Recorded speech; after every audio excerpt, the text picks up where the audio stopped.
Sawatdee Pi Mai Krap. Happy Song Khran, Happy Thai New Year.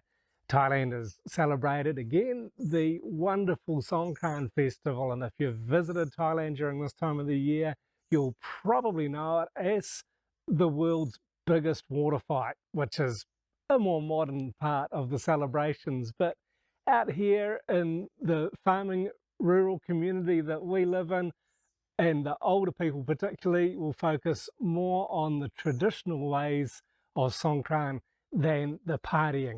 They do that as well. There's lots of loud parties in all the different villages around here in the night time. But I thought I'd make a little bit of a video sharing some of the more traditional cultural aspects of Song Khran and how it ties in with the Buddhist faith and how we participate in this together as a family. It's our first activity for the day. Pansa and her mum and I went up to the temple for Tawai Song Khran. This is where, on behalf of the family ancestors, we make merit by going to visit the monk at the temple and taking along some non-perishable foods, some fruit and some cooked food as well, and some other accessories that the monk might have, all in a bucket that is also of good practical use. So we present these to the monk and then he performs a blessing. And this is something that families all over Thailand will do together during the Song Khran festival.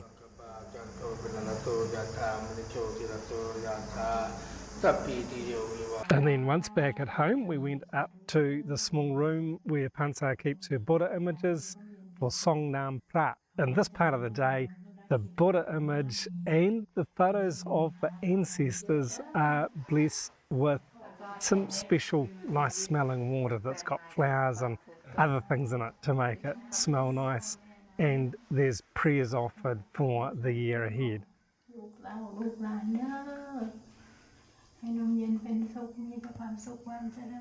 And then we went outside for Rotnam Dam Hoa. This is where younger members of the family pay their respects to older members of the family. And because there's only a few of us here, this was very short and very intimate little ceremony. It was really lovely. But you can imagine with bigger families that have got multiple generations, this is going to be a bigger deal and take some time. So water's poured over the hands and prayers and blessings are offered as a way of honouring the older members of the family. Okay, you can play for me first. Oh, Lord, I pray your blessing over my wife, over Pansa. Everything that is for the year to come will be happy and healthy and strong body and strong mind and peaceful heart. Thank you so much. And then later we returned to the temple when the community was going to be gathered there. During Song Khran you have a chedi sai, a sand chedi that's always decorated beautifully with flags.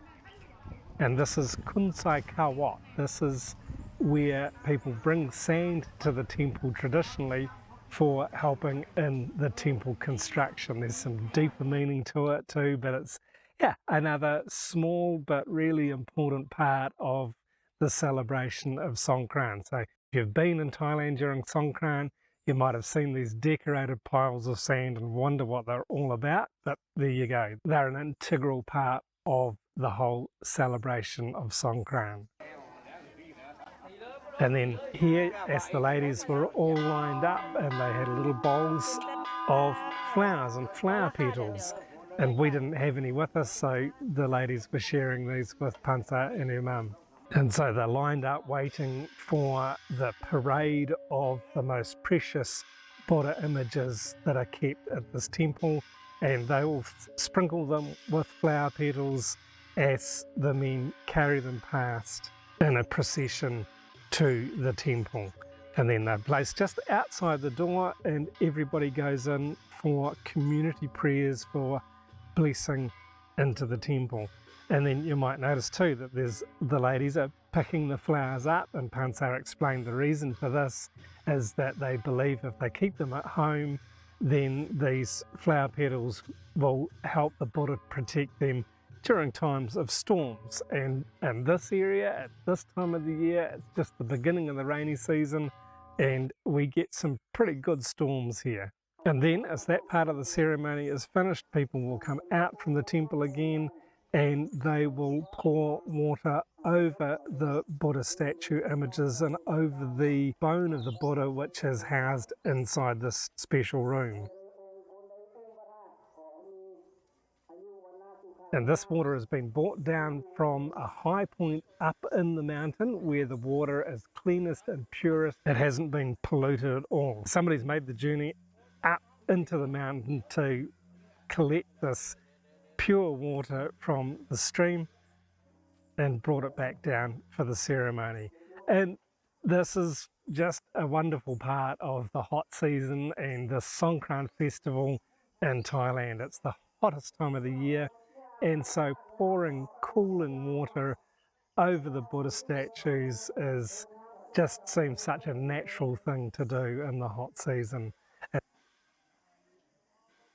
And as usual, I was the only Farang, the only foreigner there, but I always find that the local people give me such a warm, friendly welcome and are more than happy to have me join in and participate and be included in celebrations like this.